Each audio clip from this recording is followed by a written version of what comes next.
everybody, Lindsay here, and welcome to another episode of My 5 Favorite, the show where I talk about my 5 favorite movie-related things. I don't necessarily think they are the best thing, but they are my favorite, and they are subject to change on a weekly basis. On today's episode, we are going to be talking all about my 5 favorite films from 1983.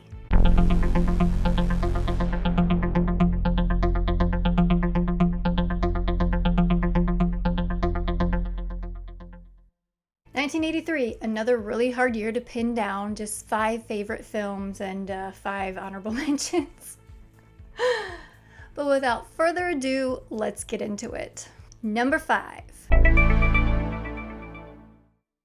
Number 5 is probably my favorite B movie of all time. And I don't know why, because it's not even that super crazy. It's just the 2 stars in it are legendary. And my brother and I used to watch it all the time as a kid. Yes, I'm talking about Lone Wolf McQuade. When you're the best, you do things with style. J.J. McQuade is the best. Lone Wolf McQuade stars Chuck Norris as the good guy and David Carradine as the bad guy. And David Carradine likes to fight in V-neck sweaters and gold chains.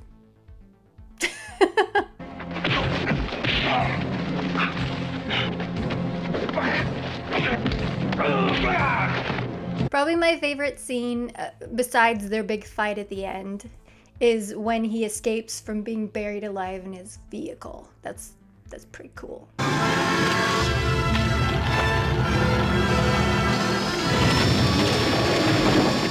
But there's so much in this film. There's romance, there's adventure, there's violence and gunplay and humor. It's got it all.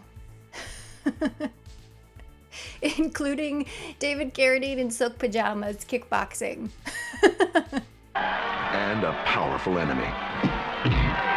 So if you have not seen Lone Wolf McQuade, I highly, highly recommend it. Lone Wolf McQuade. Number 4. Number 4 is another movie that I grew up with as a kid, so it has that place in my history and in my heart, and we watch it every year still. And TNT would play it for 24 hours a day around Christmas time. Yes, I'm talking all about A Christmas Story. No, I want an officer red undercover knife and 200 jet regimental rifle. You'll shoot your eye out, kid. I love this movie. It never gets old, no matter how many times I watch it. It's one of my favorite Christmas movies of all time. We watched it countless times as a kid. The humor in it is right up my alley. It's got that very sarcastic, borderline nasty sense of humor at times. And a little quirky as well, which I love. You use up all the glue on purpose.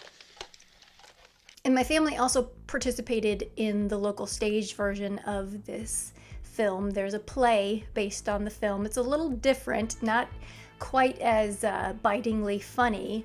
It's much more PG. But my dad actually played grown-up Ralphie, so he narrated the entire play. So that also makes a connection with this film for me. But who hasn't seen A Christmas Story? I'll probably do A Christmas Story on the 1-star ratings of beloved films, because I know there's some people out there that just truly, truly hate it and just don't get it and don't like it. Son of a bitch.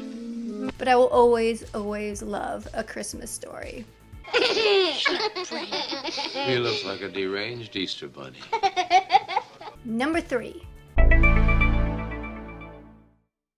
Number 3 is pretty divisive among some people. Some people really love it and some people really hate it and think it's super overrated. I kind of fall in the middle. I love it for very specific reasons. And I am talking all about Brian De Palma's Scarface. Okay, so what do you call yourself? Huh? ¿Cómo se llama? Antonio Montana. And you? What you call yourself? This film is so over the top in every single way. I love the violence, I love the profanity, I love the excess, I love the music, I love the montages, I love it all. And I especially love Michelle Pfeiffer in this film. She's perfect and can do no wrong.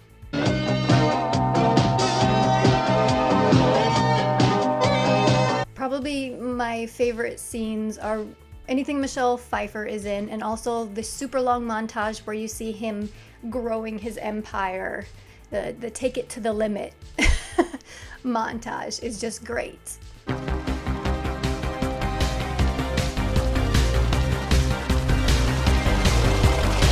And just remember, the world is yours.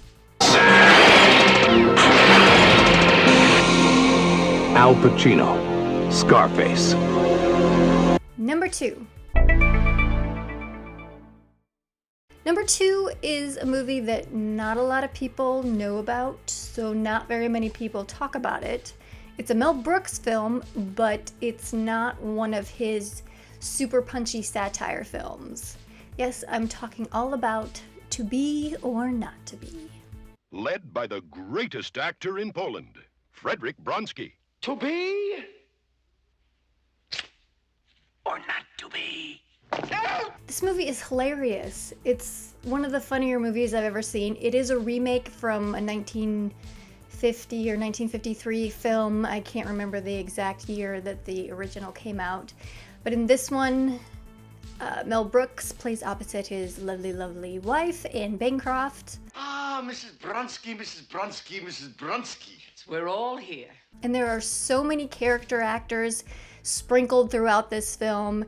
You've got Charles Durning, you have Christopher Lloyd. Just so many great comedic actors, and it's so funny because there's mistaken identity and people pretending to be other people and secret rendezvous. It's great. It takes place during World War II, and Mel Brooks and his wife own a theater, and it just shows what they do when the Nazis invade Poland. And they're hiding Jews in the basement of the theater and things like that. And it's just a great story, and it's really, really funny. So if you have not seen Mel Brooks's To Be or Not to Be, I highly, highly recommend it. It's super funny. Go watch it now. We'll finish watching this video and then go watch it. So whatever you do, folks, don't leave home unless you're coming to see To Be or Not to Be. That is the movie. He'll be waiting for you. Number 1. Number 1 is another movie that I've watched since I was a kid. It is so hilarious. There's a lot of comedies on the list for 1983, but this is probably one of the most classic comedies. Yes, I'm talking all about National Lampoon's Vacation. Sorry, folks, park's closed. The moose out front should have told you. The original Vacation movie, not that stupid-ass remake with Ed Helms. They tried and they spectacularly failed in that film, in my opinion. But this one, it was the first vacation film, and they're driving cross-country to Wally World, and it just reminded me so much of those road trips that I had with a kid with my family, where just nothing went right and you were miserable the whole time, but goddammit, you were gonna see it to the end. I don't want to be in the car anymore. I want to go home. I don't want to go to Wally World. Clark, under the circumstances, I wouldn't mind if we just went home. You got Chevy Chase, Beverly D'Angelo, Anthony Michael Hall, and you've got Christy Brinkley showing up as the Corvette girl. Those scenes are always pretty funny.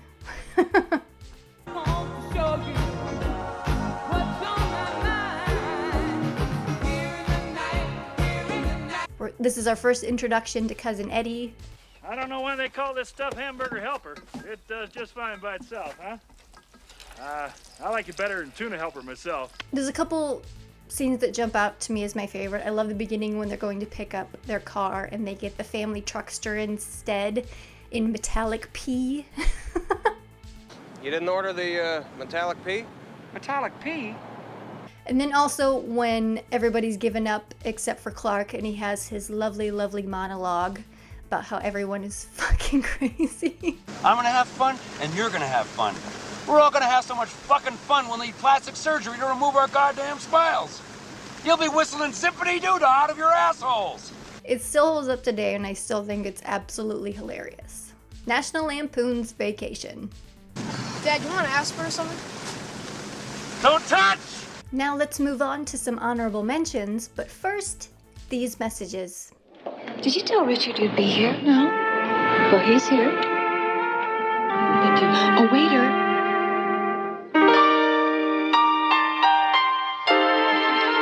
Give it to the gentleman right over there.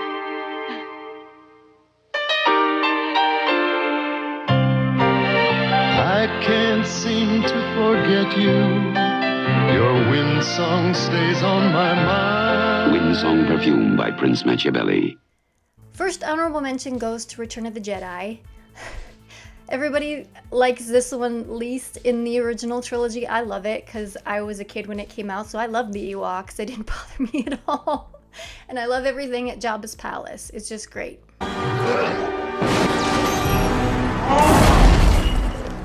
War Games with Matthew Broderick and Ali Sheedy, always a good classic to pop on a Saturday afternoon.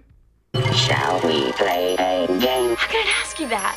Impact re-entry vehicles. What does that mean? I don't know, but it's great. Trading Places, another classic 80s comedy. You've got Dan Aykroyd, you've got Eddie Murphy, you've got Jamie Lee Curtis. Super, super funny. Pork bellies, which is used to make bacon, which you might find in a bacon and lettuce and tomato sandwich. Sleepaway Camp. Got it right here on VHS. I love Sleepaway Camp. It's it's just so wild and crazy, and it's got two of my favorite horror characters ever in it. It's got the aunt who's super weird that ties the string on her finger so she'll remember. And then it's got the side pony bitch, Judy. I love her. She's great. The lad is a board and needs a screw. No, fuck off! Last but certainly not least, we have Monty Python's The Meaning of Life. I love this movie so much. Who is it, darling? It's a Mr. Death or something. He's come about the reaping.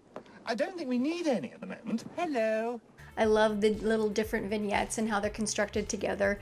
Probably two of my favorite are the restaurant one with Mr. Creosote, even though it's absolutely disgusting. It's only a wafer thin. Yeah. And then, of course, Every Sperm is Sacred. Every sperm is sacred. Every sperm is great. Well, that's going to do it for my 5 favorite films from 1983. If you have a favorite film from 1983, or 5 favorite, or 20 favorite films, put it below in the comments. I would love to hear about it. But that is going to do it for this video. So this is Lindsay signing off. I'll check you later.